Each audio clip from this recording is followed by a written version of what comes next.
오늘 내 마음에 사랑으로 역사하는 믿음의 소유자가 되기를 바랍니다. 내 원수까지라도 용서할 줄 아는 믿음의 소유자가 되실 때에 우리가 진정한 주의 재림을 사모하는 백성이 될 수 있는 것입니다. 오늘 주님께서 오늘 우리에게 말씀하시기를 너가 불로 연결한 금을 사서 부유하게 하라고 말씀하셨고, 오늘 그 아름다운 축복의 은혜가 우리 모두 임하게 되기를 간절히 소망합니다. 두 번째로 주님께서 정결한 흰옷을 사서 입어 벌거벗은 수치를 보이지 않게 하라고 말씀하셨습니다. 여기 정결한 흰옷이란 무엇을 말하는 것인가? 간단하지요. 그리스도께서 우리 죄인들에게 입혀주신 의, 우리가 예수를 믿음으로 주님께서 우리에게 주시는 의로움을 말하는 것입니다.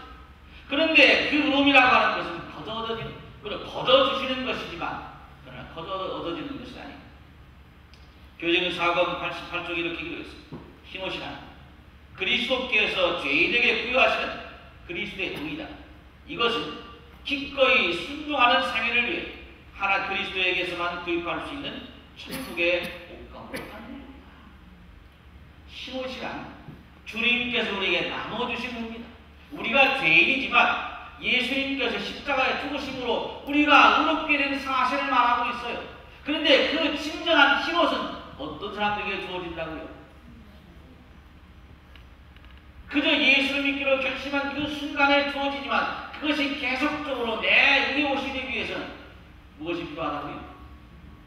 진정한 순종이 필요하다고 기록하고 있어요. 또 다른 기록 실물적으로 보니까 이렇게 했어요. 우리가 자신을 그리스도께 복종시키고 마음을 그분의 의지에 몰입시키며 정신이 그분의 정신과 하나가 되고 생각을 그분께 사로잡히게 할 때에 우리는 그리스도의 생애를 살게 된다. 이것이 그리스도의 의의 두루마기를 입는 것을 의미한다. 다시 한번 읽을까요? 우리가 자신들을 그리스도께 복종시키고 그분의 의지에 몰입시키며 정신이 그분의 정신과 하나가 되고 생각을 그분께 사로잡히게 될 때에 우리는 그리스도의 생애를 살게 된다. 이것이 그리스도의 의의 두루마기를 입는 것을 의미한다.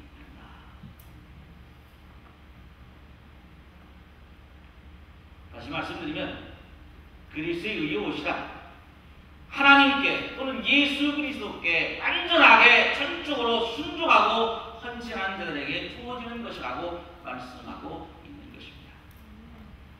누가복음 1장 38절에 마리아가 이르되 주의 계집 정령이 말씀대로 내게 이루어지이다라는 말씀이 있습니다. 오늘날 마리아에게 천사가 나타났습니다. 그리고 아직 결혼하지 않은 약혼만한 마리아에게 천사가 나타나서 뭐라고 말합니까? 너가 뭐 할 거라고요? 임신할 것이다. 너가 아이를 가질 것이다. 마리아는 요셉이라는 사람과 이미 정혼한 사이입니다.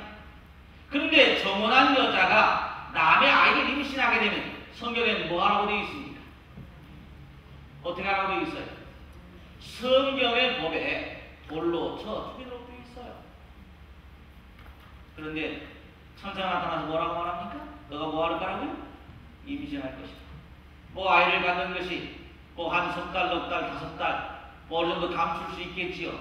그러나 점점점 달수가 차가면 어떻습니까? 감출 수가 없어요. 자신이 아이를 임신한 것이 이제 많은 사람들에게 알려질 수밖에 없는 것입니다. 천사가 나타나서 마리아에게 너가 임신할 것이다, 아이를 가질 것이라는 사실 자체는 어떻게 보면 너가 뭐 할 것이라는 얘기입니까? 올해 맞아 죽을 것이라는 얘기입니다. 왜? 왜 그렇습니까? 성경의 법에 따라서 남의 아이를 임신했습니다.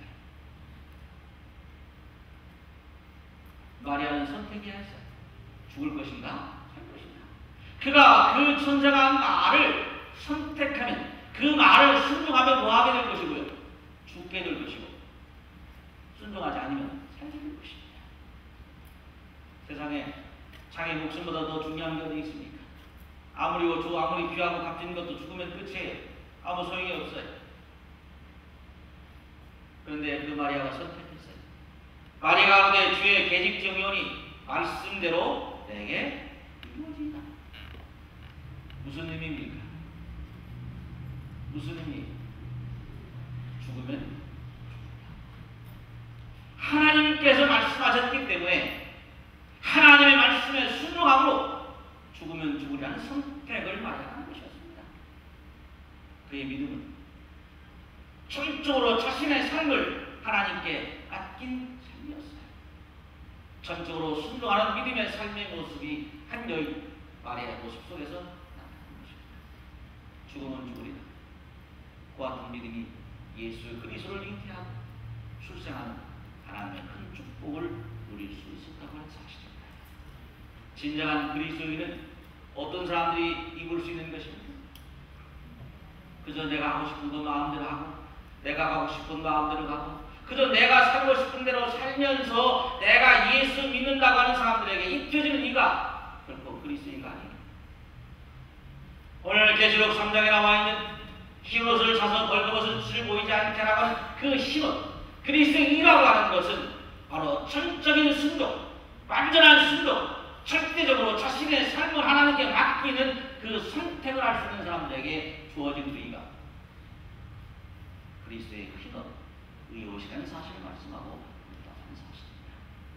오늘 주님의 재림을 기다리고 있는 우리 모두에게, 정말 주님 오실 때가 얼마 남지 않은 우리 모두에게 주님께서 말씀하십니다. 이제 너가 흰옷을 입어야 될 터인데 무슨 흰옷을 입으라고요?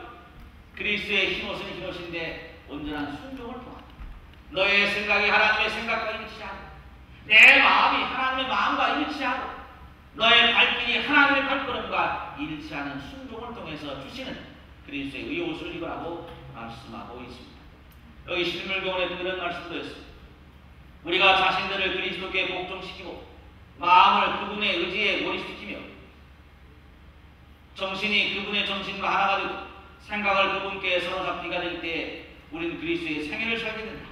이것이 바로 그리스도의 의에 들어가기를 잇는 것을 의미한다. 비슷한 내용이지. 어쨌든 우리가 온전하게 주님과 하나 될 때에 주어지는 그리스도의 옷을 입도록 권면하고 있는 것입니다. 오늘 사랑하는 성도 여러분, 오늘 우리 모두에게 주님께서 흰옷을 사서 입어 벌거벗은 수치를 보이지 않게라고 말씀하십니다. 이제 이왕 우리가 주님을 믿을 것이면 온전하게 순종하는 믿음을 가지게 되기를 바랍니다. 이제 우리가 이 세상에 더 이상 미련을 두지 않고 온전히 하늘만 바라보는 믿음의 삶을 사신다면 그리스도의 옷을 입게 될 것이고 기쁨으로 주님의 재림을 기다리는 재림 백성이 될 수 있게 될 것임을 약속하고 있는 것입니다. 마지막 세 번째로 포기하는 안약을 사서 말라 포기하라고 말씀하고 있습니다. 안약이란 또 무엇을 말하는 것입니까? 여기 안약에 대해서 바이블의 자세히 보니까 라오디가인들은 완전히 눕는 것은 아니다. 다만 그랬더라면 안약은 그들의 시력을 회복시켜서 그들로 그리스도의 참된 속성을 분별할 수 있도록 하기 위해 아무 작용도 할 수 없을 것이다. 눈이란 예민한 양심이며 마음의 내적 빛인 것이다.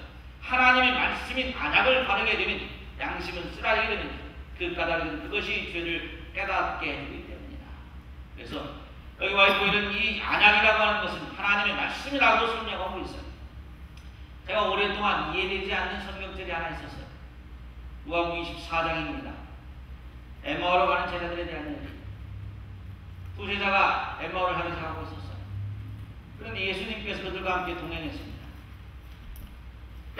그들은 예수님과 거의 3년을 넘게 같이 먹고 자고 생활했던 사람들이었어요. 그런데 이 엠마오로 가는 제자들이 그 예수를 알아봤습니까? 못 알아봤습니까? 알아봤어요? 못 알아봤어요? 저는 그게 이해가 안 됐어요. 아니 3년이 넘게 같이 밥 먹고 자고 생활한 그 제자들이 어떻게 그 예수를 못 알아봤을까? 예수가 변장했을까요? 제자들이 알아보지 못하도록 하기 위해서 다른 사람의 모양으로 나타나서 그 제자들과 동행한 것입니까? 왜 못 알아봤을까요? 제가 제 나름대로입니다. 제 나름대로 이 말씀을 이해하게 된 것은 누가복음 24장 32절을 통해서였습니다.